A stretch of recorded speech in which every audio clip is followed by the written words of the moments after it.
got to junior high, I got really sick and they diagnosed me with mono.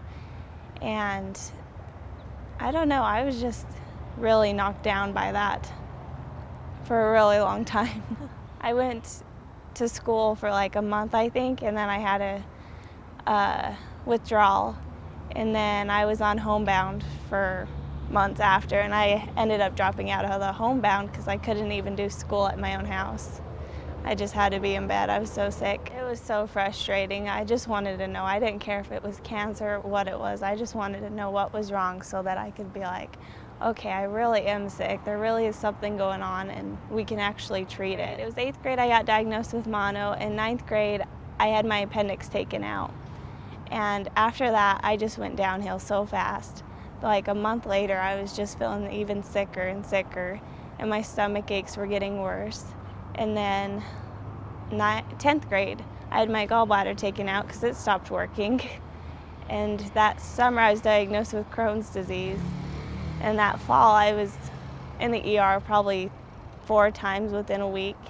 And finally, they admitted me and they said, we don't know what's going on, but we got to figure it out because you had a really high positive for Crohn's disease, and all this medication we're giving you isn't helping. So they sent me to Primary Children's down in Utah, and I was there for a month, and they had no idea. They weren't really even trying to figure out anything, and it was really frustrating. And the night I got home from Primary Children's, I was in the ER with like getting 3 bags of fluid. And the next day, I was getting ready to come up here to this doctor, and I just collapsed. I don't know, the pain and everything, I just collapsed. And after a while, I realized I couldn't move anything.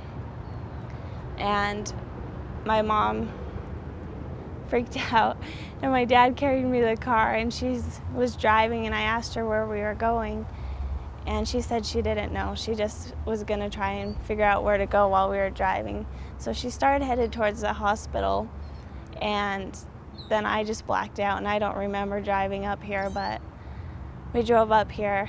And when we got here, I remember Dr. J coming out to the car and asking me if I could move, and I just started crying because I couldn't move. I tried moving my hand and everything. And he picked me up and he carried me inside. And he laid me on a bed, and they started doing testing, and they said that my kidneys were shutting down and my stomach was shutting down. I was on the last stages of starvation. I can't remember what else. There's a lot of stuff. I was in tick paralysis. My body was digesting itself. And so they got me hooked up to this IV, and by the time it was halfway gone, I ate and I didn't throw up. I had been throwing up for like 3 months every single day, and I lost 40 pounds, I think. I was 110. And after it was halfway gone, I didn't throw up. And when it was all the way gone, I noticed I could move my arms again. And the next day, I was able to walk in. It was the most amazing thing ever. That was in 2009, so almost 2 years ago. Yeah, I have 4 jobs. I'm living on my own. I'm able to ride my bike, and I'm able to draw. It doesn't hurt my hands so bad anymore to draw. I'm able to go running if I want. I can just go swimming, anything I want now, and it's amazing. I believe that it is chronic, but I believe that it's, what's the word, remission?